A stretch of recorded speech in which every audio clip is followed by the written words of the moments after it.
Today we're going to do something a little bit different. I have edited one player in this draft class to be a 99 at everything. We're going to see where he goes in the draft, and then we will follow his career. And when I edited this player, he was actually the number 1 quarterback in the class, but it looks like he is now the number 5 quarterback in the class for some reason.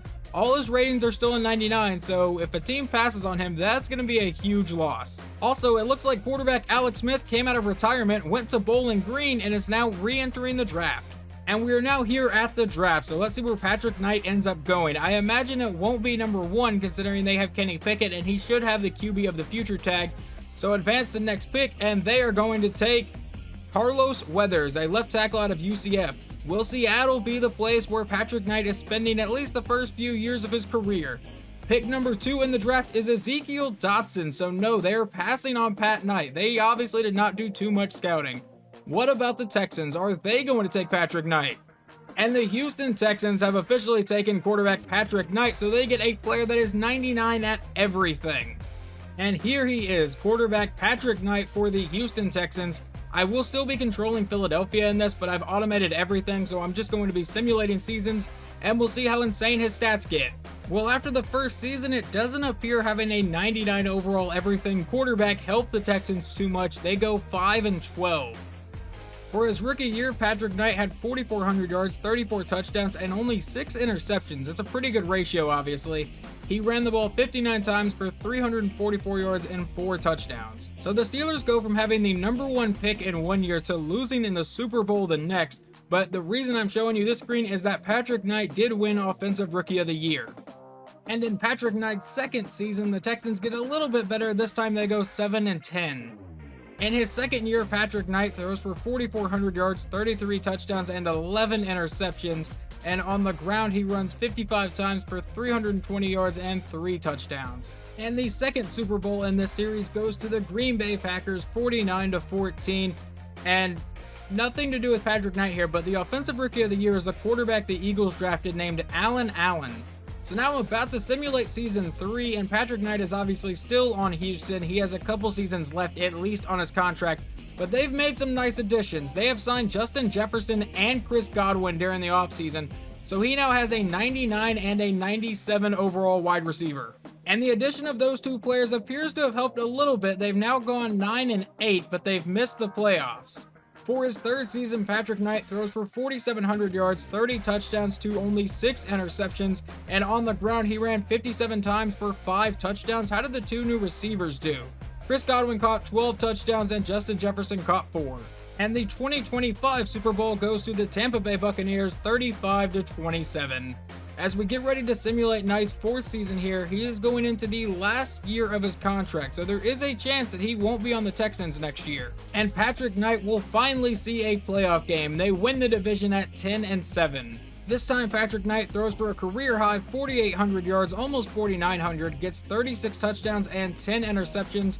And on the ground, what did he do? 51 carries, 283 for 3 touchdowns.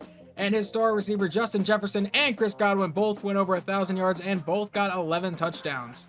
And they win their first playoff game 35-25. And then a shootout in the second round as they win 57-45. I want to see these stats. Patrick Knight threw 5 touchdowns. Trevor Lawrence, who was now the quarterback of the Chargers, threw 4 touchdowns. And then they also win in the conference championship 45-42. So the Texans are headed to the Super Bowl to take on the Detroit Lions. And I was just curious, so I went and looked. They're led now by Justin Herbert. And Patrick Knight wins his first Super Bowl of his career, 34-31, taking out Herbert and the Lions. And it looks like Patrick Knight won a Super Bowl and then dipped out of Houston. He is no longer on their roster. And Patrick Knight signed a 7-year, $353 million contract with Jacksonville. At receiver, he does have Jameson Williams and Christian Kirk, obviously not Justin Jefferson and Chris Godwin, but let's see how season 5 goes. And it looks like we're right back to where we started. The Jaguars go 5-12 with Patrick Knight at quarterback. Patrick Knight throws for 4,300 yards, which is a career low, 35 touchdowns and 12 interceptions, and the 12 picks is a career high. And I forgot to show that Patrick Knight also ran for 514 yards and a touchdown. And the Atlanta Falcons win the Super Bowl here in 2027, taking out the Colts 35-27. Year 2 in Jacksonville goes a little bit better. They go 10-7 and they manage to get into the playoffs, and so far he is undefeated in the playoffs. This season he throws for nearly 4,500 yards, 38 touchdowns, and 11 interceptions. How did his receivers do? Christian Kirk caught 17 touchdowns. Now how did Knight do on the ground? He ran for 430 yards and 3 touchdowns. But this time they get bounced in the first round of the playoffs, 35-28 to the Patriots. And the Patriots win this Super Bowl 35-34. So if we're going to get bounced in the playoffs, at least it was by the eventual champion. And as we head into season 7 here with Patrick Knight, here's the top part of the Jacksonville roster. As you can tell, they still at least have one offensive weapon, and they should have a pretty solid defense. So they go from 10-7 and making the playoffs to his worst career record at 4-13. Season 7 was definitely not a terrific season for Patrick Knight. 4,600 yards, 33 touchdowns, and 18 interceptions, by far a career high. He only ran in for what looks like 1 touchdown on the year. How did his receivers do? Jamison Williams caught 7 touchdowns and Christian Kirk caught 10. And the Ravens will take Super Bowl 64, 44-38 over Tampa Bay. As we now get ready to simulate season 8 of Patrick Knight's career and season 4 here in Jacksonville, Jamison Williams is gone. His best receiver is now an 82 overall Christian Kirk, who is in his 13th season, and Brandon Mumphrey, who's in his 4th, is also an 82 overall. And this is pretty rough to see. Jacksonville goes 6-11, but the former team of Patrick Knight goes 14-3. This season, Knight throws for almost 4,500 yards, 39 touchdowns, and 10 interceptions. On the ground, he runs 32 times for 2 touchdowns. And through the air, Michael Kopp was his main receiver with over 1,000 yards and 8 touchdowns. And the Patriots take Super Bowl 65 here in 2030, 17-16 over the Cowboys. Now heading into our 9th season here, he is still a 99 overall. Regression has not started hitting him yet. And it looks like we do have a new receiver, Lyle Dansby, an 8th year player. He's 88 overall. Well, at least in this season, we weren't the worst team in the division. This time we go 7-10 and yet again miss the playoffs. We've only been there twice. For the first time in his career, Knight throws over 5,000 yards, gets 33 touchdowns and 8 interceptions. On the ground, what did he do? 60 carries for 330 yards and a touchdown. Who was our main receiver? Lyle Dansby, who had 1,300 yards and 11 touchdowns. And the Houston Texans win Super Bowl 66, 38-34 over the Falcons. That really kind of sucks to see. Heading into season 10, Patrick Knight is still a 99 overall, but he is now 30 years old, so I fully expect regression to start hitting him pretty soon. And we finally managed to get back to the playoffs. This time we go 12-5, but we don't win the division. The Texans go 13-4 and take that. This season, Patrick Knight throws for 4,500 yards, 35 touchdowns, and only 7 interceptions. On the ground, he ran for 216 yards and 4 touchdowns. How did his receivers do? Lyle Dansby with 1,600 yards and 15 touchdowns. And Knight and the Jaguars managed to get out of the wildcard round 31-20 over the Dolphins. But then sadly, they fall to his former team, the Houston Texans, who were the 1 seed, 21-24. But the Seahawks end up winning the next Super Bowl 31-28, led by Deshaun Watson apparently. Well, it looks like the first regression piece hit Patrick Knight. He's still 99 overall, but he is now only a superstar depth trait, no longer an X factor. But we do have a new receiver, Isaiah Harriott, who's in his 9th season, but he's a 95 overall. But we are finally headed into Knight's last year of his 7-year contract here with the Jaguars. So at the end of this season, we'll have to figure out if he's going to change teams or if he's going to re-up with Jacksonville. And in the possible final season with the Jaguars, they go 10-7 and miss the playoffs. Patrick Knight throws for 4,100 yards, which is the lowest of his career, 38 touchdowns and 12 interceptions. Running the ball, he ran in for 4 touchdowns, and how did his receivers do? Isaiah Harriott, the new receiver, caught 15 touchdowns, and Brandon Mumphrey caught 17. And it took until Super Bowl 68, and it looks like Josh Allen is gone because the Super Bowl MVP is quarterback Clayton Holiday, but he is the quarterback that leads Buffalo to their first ever Super Bowl win. And it looks like Patrick Knight re-signed with the Jaguars, so he will stay in Jacksonville. And his new contract is 4 years for $199 million. And in the 12th year of our career, we go 10-7 and we are headed to the playoffs for the 4th time. Patrick Knight throws for 4,300 yards, 41 touchdowns, which is a career high, and 14 interceptions. On the ground, he only ran in for what looks like 1 touchdown, and through the air, Brandon Mumphrey caught 15 touchdowns, and Isaiah Harriott caught 12. And this time in the playoffs, we get revenge on the Texans, 35-27 in the wildcard round. But then the Chargers, who are led by former Jacksonville quarterback Trevor Lawrence, knock us out 38-23. And the Tampa Bay Buccaneers win Super Bowl 69, 38-27. And it still doesn't look like regression has hit Patrick Knight at all, besides him losing his X-Factor ability. He's headed into his 13th year, still a 99 overall. And for the first time in 3 years, we finish with a losing record. We go 8-9. Patrick Knight throws for 4,200 yards, 30 touchdowns, and 16 interceptions. On the ground, he runs for 184 yards and 3 touchdowns. How did our receivers play? Brandon Mumphrey caught 9 touchdown passes, and Andrew Rainey caught 9, whereas Isaiah Harriott, he only caught 6 this year. And Super Bowl 70 goes to the Buccaneers, winning 35-23. Alright, so this is just random and has nothing to do with Patrick Knight, but it looks like the Saints have left New Orleans and relocated to Austin and become the Austin Bats. Still, no regression has hit Patrick Knight yet. He is now 34 years old, going into his 14th season. And season 14 will end just the same as season 13. We go 8-9 and miss the playoffs. Patrick Knight throws for 4,300 yards, 31 touchdowns, and 11 picks. On the ground, let's see what he does. 308 yards and 6 rushing touchdowns, which I think is a career high in season 14 of his career. And receiving, Brandon Mumphrey caught 14 touchdown passes, and Isaiah Harriott caught 7. And Super Bowl 71 goes to the Dallas Cowboys, and the Super Bowl MVP is quarterback Alex Smith, who was actually in the same draft class as Patrick Knight. So I completely forgot that last year was a contract year for Knight, and it looks like it is already another contract year. He only signed a 1-year extension. And with that 1-year extension, he still has not regressed at all. He is still a superstar dev trait. Is he really just losing no stats whatsoever? It really looks like it. I'm kind of shocked. He's now 35, and we haven't lost any stats at all. And in year 15, we get his best record so far, 13-4, and we get a bye week for the first time in his career.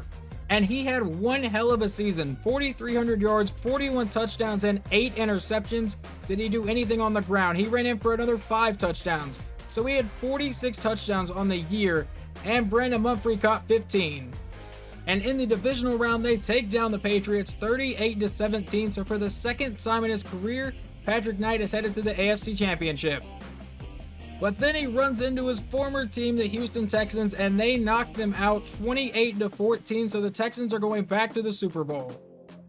And the Buccaneers win their 3rd Super Bowl in 4 years, led by quarterback Lane Elliott, as they take down Houston 34-23. I've been checking this screen every year waiting for Patrick Knight to retire, and for the first time, one of the guys that we actually recognize retires. Wide receiver Isaiah Harriott has retired after 13 years. And it looks like Patrick Knight has finally left Jacksonville. He is no longer on their roster. They are now led by Ernie Bass. So I have everything set to auto, so the CPU automatically does free agency and stuff like that. And Patrick Knight is on the Eagles, along with Emmett Kendrick. We have 2 99 overall quarterbacks on this roster. So that can explain why Patrick Knight doesn't regress. He's still a 99 here, but he has 25 upgrade points. So I think anytime the game gives him a regression, I think just he burns one of his 25 upgrade points and just puts it right back. But I have changed it. We're going to start Patrick Knight over Kendrick. I don't really know why the CPU decided to do this. We can go check out Knight's contract and see exactly what it is. Yeah, it looks like they signed Knight to a 1-year contract. I don't know what's going on with Kendrick. Maybe there's some sort of weird controversy going on, and he can't start at quarterback right now. But we're going to start Patrick Knight. And I don't even need to go into the standings section now anymore. I can see on this screen that we went 7-10 and obviously missed the playoffs. Alright, it looks like after the first week, we actually got benched. So Patrick Knight came in for 1 week, threw 3 touchdowns, and then didn't play the rest of the year.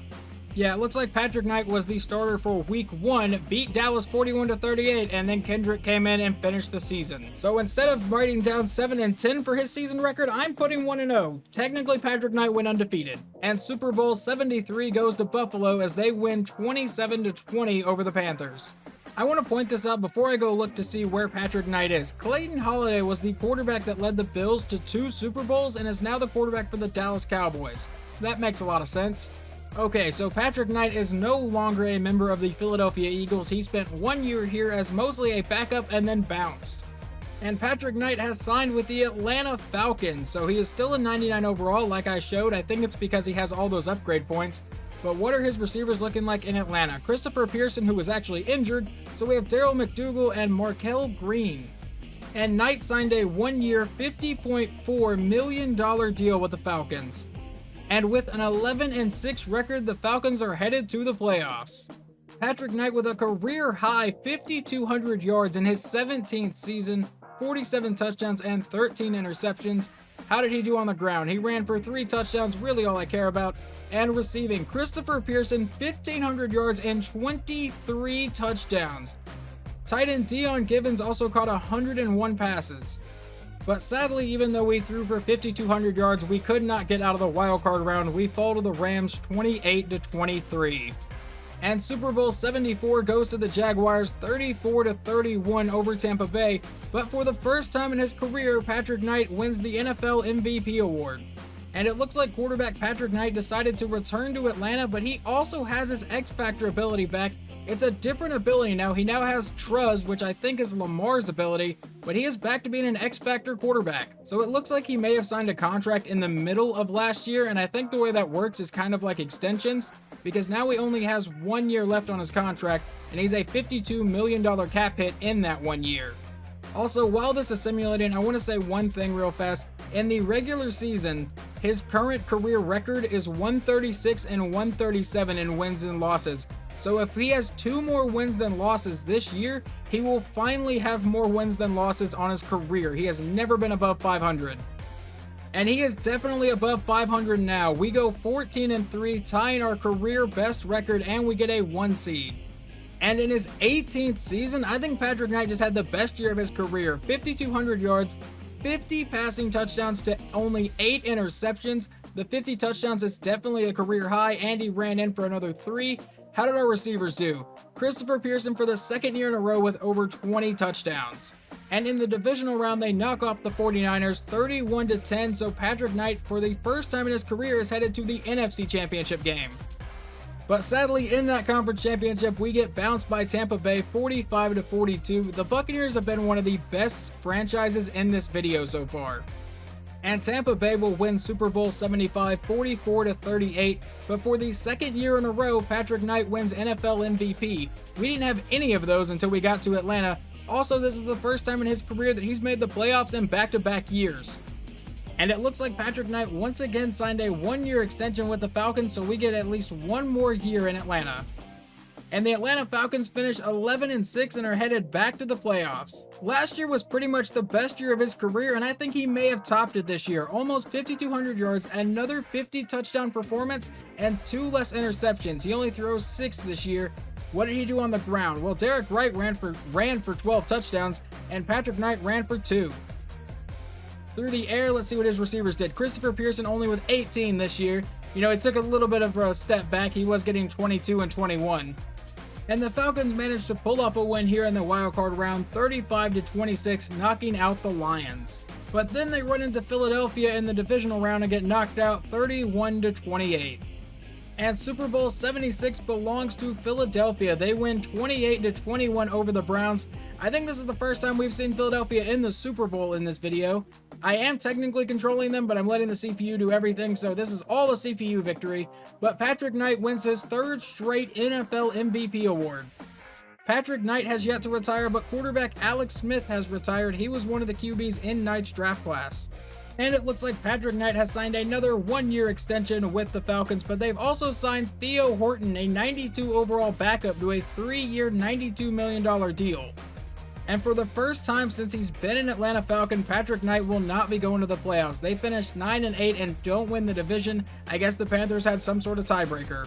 Will this finally be Patrick Knight's last season? 5,300 yards, 46 touchdowns, and 10 interceptions. On the ground, he ran for another 4, and through the air, Christopher Pearson caught 28 touchdowns. I said he was lacking last year, and he comes back for a 2,000-yard, 28 touchdown performance. And Super Bowl 77 is a rematch of Super Bowl 41, which obviously at this point is like 30 years ago, but the Colts win 38-35, and Patrick Knight gets his 4th straight NFL MVP award. So it looks like the Falcons have decided to roll with quarterback Theo Horton. I mean, they did pay him a lot of money. They let Patrick Knight's contract expire, and I guess we're going to figure out where he went now. And Patrick Knight has signed with the Packers. He's obviously still a 99 overall, 41 years old. Let's see if we can finally get back to a Super Bowl. And in his first year in Green Bay, they go 10-7 and win the division, so we are headed back to the playoffs. And still showing no signs of slowing down, 5,000 yards, 42 touchdowns, and 6 interceptions.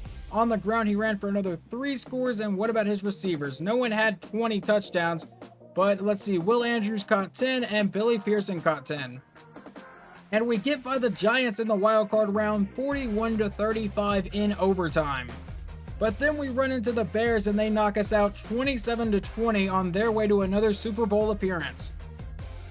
In a Super Bowl rematch from the last season, the Bears win 31-28, getting their first Super Bowl win in 58 years in this universe, and Patrick Knight wins his 5th straight MVP award. I'm starting to think that he's not going to retire. We're headed into season 22 and he is still not on the retirement list. And it looks like quarterback Patrick Knight spent 1 year in Green Bay and then decided to move. And after 6 seasons, Patrick Knight has decided to return to Jacksonville on a 1-year contract. He was never able to do much in Jacksonville the first time, not real sure why he would decide to return, but I guess we're going to simulate year 22 and see if it goes any better. And in Patrick Knight's first season back in Jacksonville, they go 14-3 and get the bye week. That is better than any season he ever spent here before. With these stats, I'm not sure if he will continue his MVP streak. He did win 5 in a row though, but this season he gets 4,300 yards, 36 touchdowns to only 7 interceptions. On the ground, Hugh Patterson, our running back, ran for almost 1,800 yards and 16 touchdowns, and receiving D'Angelo Bruton caught 17 touchdowns. And in the divisional round, we take down the Chiefs 22-20, so we are headed back to the conference championship for the first time since I believe season 15. But sadly, this conference championship has the same result, with us losing in it, 38-31 to Cincinnati. And it only took until Super Bowl 79, but the Cincinnati Bengals finally get their franchise's first Super Bowl win, 35-26, and just like I thought would happen, our MVP streak is officially broken. And there it is, after 22 seasons, Patrick Knight has officially retired. And Patrick Knight retires with the highest legacy score in the game, 64,575. The closest to him is Lane Elliott, who won 5 Super Bowls. And here are all the awards that Knight won. Obviously, we saw he was taken at pick 3 in 2023. He had 7 Pro Bowl appearances. That's a little low. I figured he'd have way more than that. He led the league in passer rating 1 time. He was the 2023 Offensive Rookie of the Year. He was the 2040 Best Quarterback, the 2041 Best Quarterback, the 2039 MVP, the 2040 MVP, the 2040 Offensive Player of the Year, the 2041 MVP, the 2042 MVP, the 2042 Best Quarterback, the 2043 MVP, the 2043 Offensive Player of the Year, and the 2043 Best Quarterback. I'm not gonna lie, I did want Knight to return for 1 more season because he's only 2,000 yards away from passing Tom Brady for most passing yards in a single career. Had we not had that one weird year in Philadelphia where he was a backup, I feel like he would easily have that. However, Patrick Knight will retire with 801 touchdown passes, which is the most in a single career. He also ran for 66 touchdowns, so he had a total of 867 touchdowns throughout his career. I honestly don't know if I will do another one of these. This was a lot of fun, but it took a while to record. But hopefully you guys enjoyed this, and I will talk to you guys next time.